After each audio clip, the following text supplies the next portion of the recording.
Matin sombre, il est tard. Depuis bien longtemps, sous les nuées, l'aube aurait dû fleurir la route du soleil. Et la mer, souriante après un long sommeil, écartait son manteau de nocturne buée pour s'offrir tout entière au baiser du réveil. Rien encore.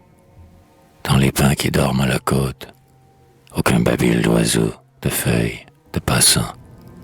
On n'entend même plus, sous les brouillards croissants, clapoter, dans le port confus, la vague haute, ni les canots heurter leurs flancs retentissants.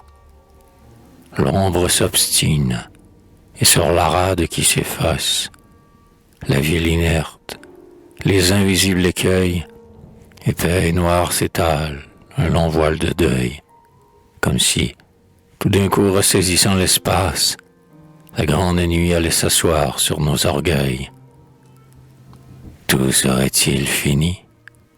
L'astre aux flammes fécondes, si clair, si beau, si bon, qu'il semblait l'œil de Dieu, se serait-il lassé de chauffer à son feu, comme des mendiants, le troupeau des vieux mondes?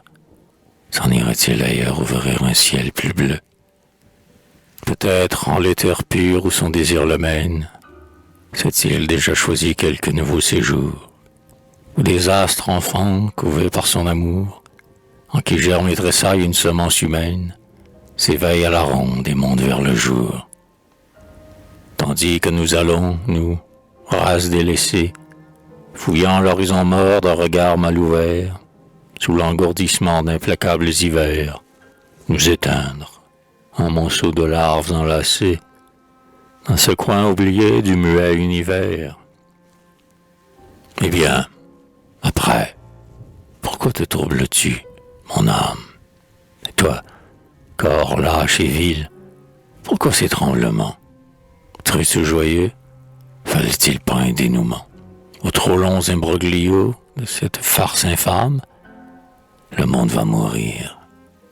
Qu'il meure, il en est temps. L'angoisse nous étouffe et la vie est lugubre. Assez de plaintes, assez de sang, assez de pleurs, empoisonnant la laine inutile des fleurs, ont coulé dans les plis de ta face insalubre. Ô vieille terre, aveugle et sourde à nos douleurs. Depuis tant de milliers d'années, que tu tournes, marâtre, et quand ton vaste sein, sous le fouet du désir stupide et de la faim, tu nous prends et reprends, foule toujours d'années. Qu'as-tu fait pour changer notre inique destin? Si, par hasard, feignant céder à nos tendresses, tu sembles entr'ouvrir ton mystère fatal, c'est pour mieux nous frapper par un retour brutal. Une vengeance d'or en toutes tes caresses, et chaque mal qu'on tue engendre un nouveau mal. La science, il est vrai, pèse et voit nos misères. Nous n'en souffrons que plus pour les connaître mieux. Sont-ils plus de plaire des cœurs moins pieux? Les peuples rapprochés deviennent-ils plus frères? Des meurtres mieux armés sont-ils moins odieux? Et toi, ciel inconsolable, ou sourire hypocrite, t'avons-nous pas assez, fatiguant nos genoux, harcelés de soupirs lamentables et doux, pour savoir si quelqu'un te parcourt et t'habite, si celui-là nous aime, et ce qu'il veut de nous? As-tu jamais daigné nous répondre à voix claire?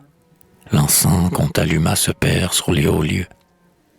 Que de fois nous avons, vainement anxieux, changé, sans les atteindre et calmer leur colère, les figures et les noms et les âmes des dieux.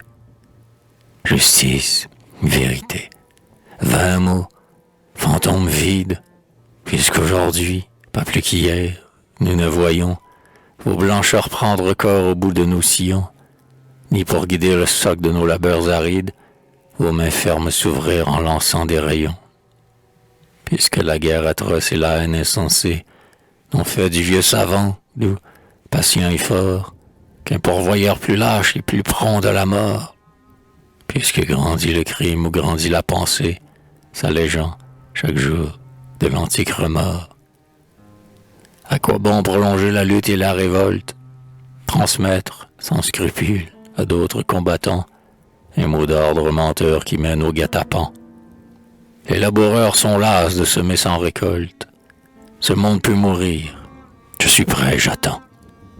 J'attends encore. Ah, suprême ironie. Le rêve du néant, même, est un faux espoir. Car voici que, soudain, là-bas, dans le fond noir, tressaille, radieuse, ardente, rajeunie, la fleur des vieux matins, comme un rouge ostensoir. C'est l'astre opiniâtre. Il le reveut des victimes. Il grandit, monte, éclaté, ramasseur d'un bond, tous les brouillards traînant sur l'océan profond, les lance avec mépris par-dessus les abîmes, comme un lutteur qui marche en démasquant son front. Et la lumière libre, invincible, ruisselle, s'étale en appât d'or sur les rochers fumants, coule et glisse à travers clochers et bâtiments.